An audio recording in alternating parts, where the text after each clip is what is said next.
Au XVIIe siècle, c'était déjà l'une des plus grandes villes du monde. Elle a résisté aux tremblements de terre, aux incendies et aux bombardements. C'est une ville de contraste, à la fois en avance sur son temps et attachée à son passé. Bienvenue à Tokyo.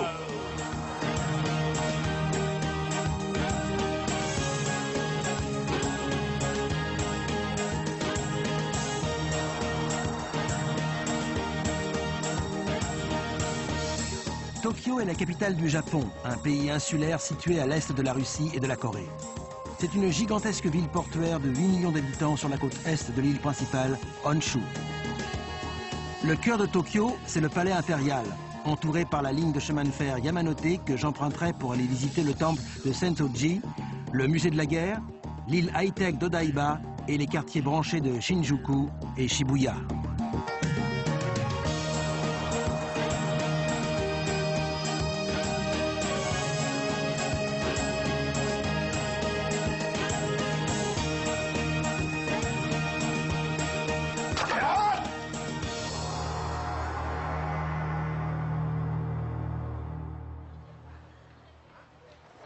Mon périple débute ici, à Asakusa, un ancien quartier ouvrier. Je vais commencer par ce temple, le Sensoji. C'est non seulement le temple bouddhiste le plus connu de Tokyo, mais également l'un des plus anciens, puisqu'il date du 7e siècle.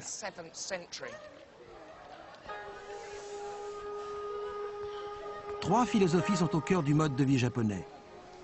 Le shintoïsme, la religion locale qui vénère la nature, le confucianisme, qui régit l'éthique morale et familiale, et le bouddhisme, pratiqué ici depuis le 6e siècle, qui prône l'accès à une connaissance supérieure par la méditation.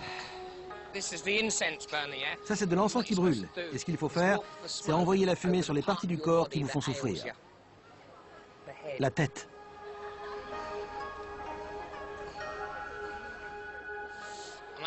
Là, je suis dans le temple principal.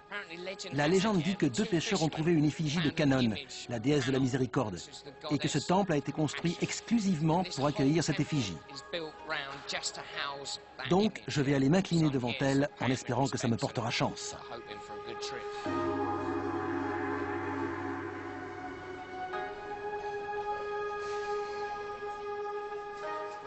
Va pour un omikuji, parce que j'ai doublement besoin de chance. Vous prenez un bâtonnet dans cette boîte.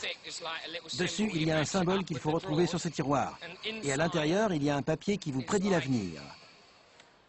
Voyons ce que ça dit. Oh, très grande chance, le 11. C'est aussi en anglais. Vous aurez à la fois argent et dignité.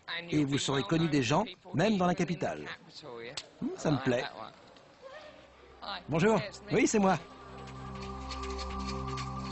Rien de tel que le calme et le recueillement de Sensoji avant de se lancer à la découverte de Tokyo.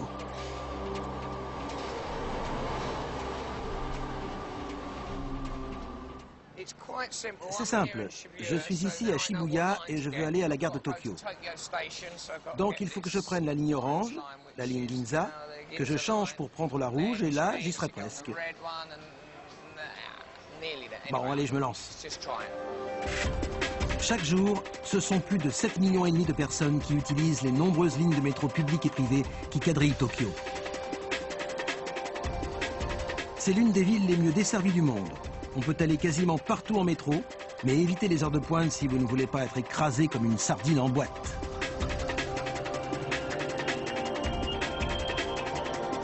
Ce n'est pas toujours facile de s'y retrouver, mais c'est plus simple depuis que le Japon a accueilli la Coupe du monde de football en 2002.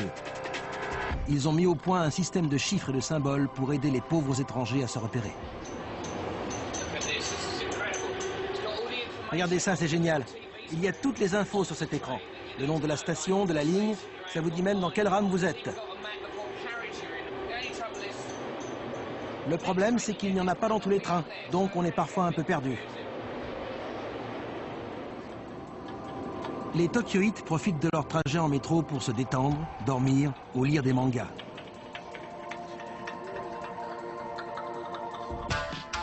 Trouver à déjeuner devrait être plus facile, car tous les plats sont reproduits en version plastique en devanture des restaurants. Regardez-moi ça.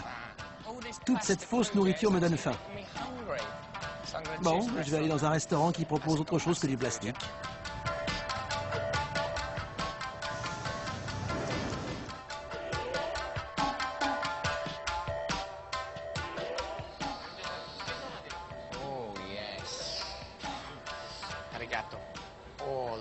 Regardez. Voilà ce qu'on vous sert dans les restaurants de ramen. Le ramen, c'est un plat dont les Japonais raffolent. Il y a des centaines de restaurants comme celui-ci à Tokyo qui vous servent des nouilles avec des légumes cuits dans un bouillon de porc, de poule ou de poisson. J'attaque. Il faut manger ces nouilles comme les Japonais, en les aspirant bruyamment pour montrer qu'on apprécie. C'est délicieux, nourrissant et ça ne coûte que quelques euros la portion. Ce qu'il y a de bien au Japon, c'est qu'on n'a pas à laisser de pourboire. Non pas que je sois radin.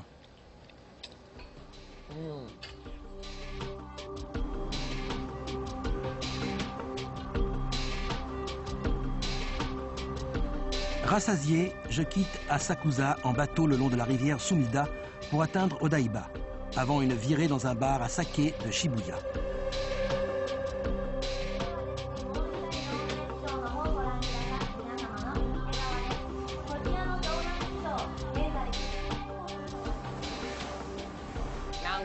Maintenant, on va faire un petit tour dans l'avenir.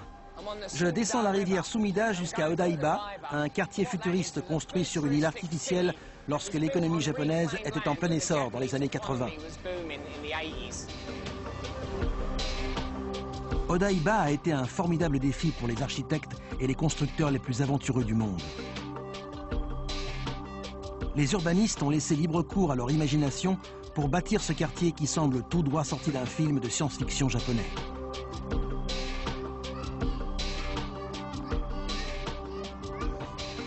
Ce bâtiment bizarre, c'est le siège social d'une marque de bière nationale. Il a été conçu par le designer Philip Stark.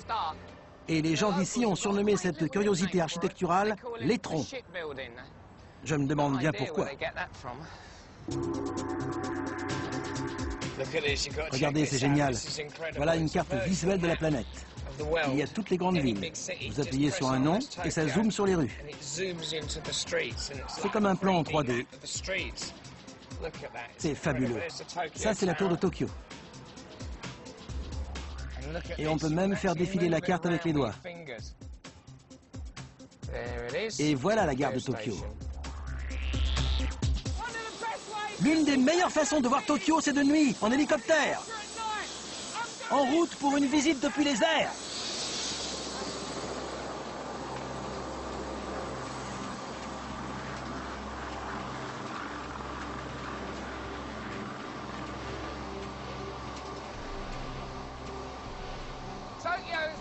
Tokyo est l'une des villes qu'il faut voir de nuit parce qu'elle est éclairée comme un sapin de Noël.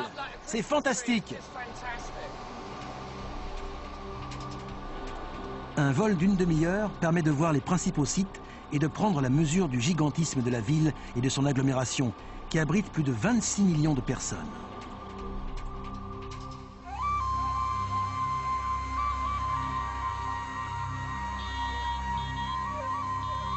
De retour sur le plancher des vaches, je vais aller faire une dégustation de saké.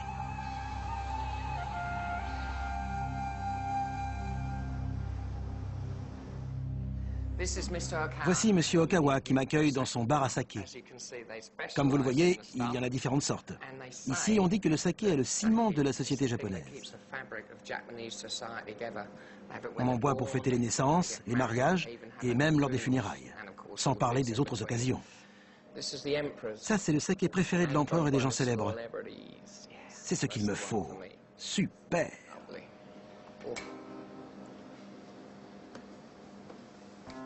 On appelle aussi le saké alcool de riz, parce qu'il est fait à partir de riz fermenté, un peu sur le même principe que la bière. Allez, encore un. Chaque variété a ses subtilités et peut être bu chaude, à température ambiante ou froide. Je vois plus la différence. J'en ai goûté tellement. Tout se mélange.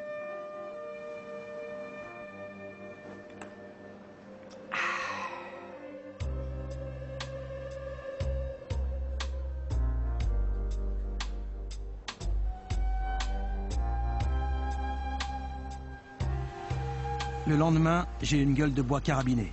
Mais rien de tel pour la faire passer qu'un peu de poisson cru.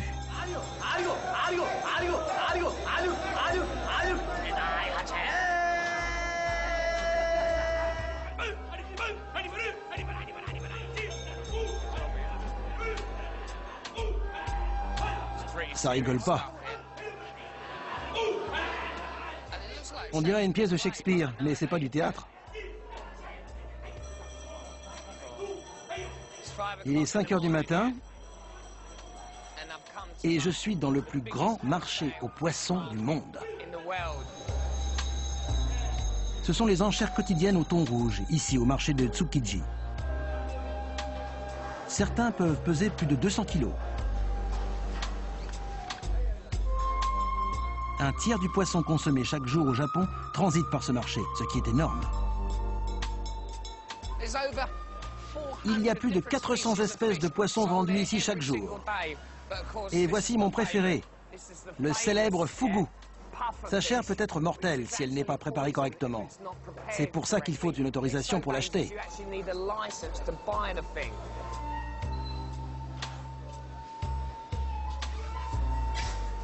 Ça, c'est...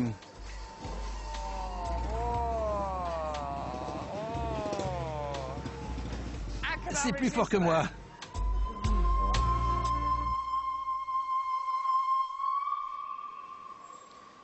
Toutes les boutiques autour du marché vendent des produits liés à la pêche, que ce soit des tabliers, des bottes en caoutchouc ou ces crochets à thon pour les attraper et les tirer. Mais venez voir, regardez-moi ça. Ces couteaux japonais sont renommés dans le monde entier et les plus grands chefs sushi aiguisent eux-mêmes leurs instruments. Pas après une bouteille de saké, j'espère. Et regardez ça, c'est le fin du fin en matière de couteau. Il doit coûter dans les 800 €. On n'a pas le droit de le sortir de son étui, à moins d'en vouloir à quelqu'un. Excusez-moi, mademoiselle, j'aimerais vous montrer ceci. Maintenant, il est 8 heures. Ça s'est calmé dehors, donc je suis venu prendre mon petit déjeuner ici. L'original, une bière et des sushis le matin. Pas mauvais, même si je ne suis pas très poisson cru au petit déjeuner. Les Japonais sont fascinés par la mode.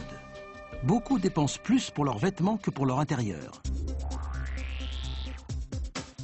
Ici, tout repose sur l'image. Je vais donc me rendre à Harajuku avec mon amie Mayumi afin de voir à quoi ressemble la mode chez les jeunes tokyoïtes. Cette rue est fréquentée par les fashion victimes extravagantes et les stylistes des boutiques chic viennent ici pour trouver l'inspiration. Voyons si on aperçoit des gens habillés bizarrement. Très joli, enfin, façon de parler. Salut. Salut. C'est quoi cette mode? Ah, ça c'est du décora, ça veut dire décoratif. Purement décoratif.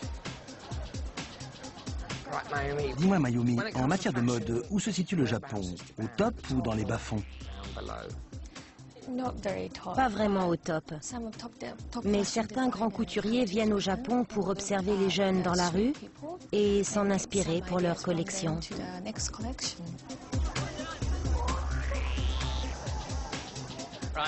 Bon, je vais essayer de capter l'esprit de la mode. Étudiante en médecine? Elle est médecin et elle est infirmière. À quoi tu le vois? Le look japonais est unique. À quoi ça tient, à ton avis?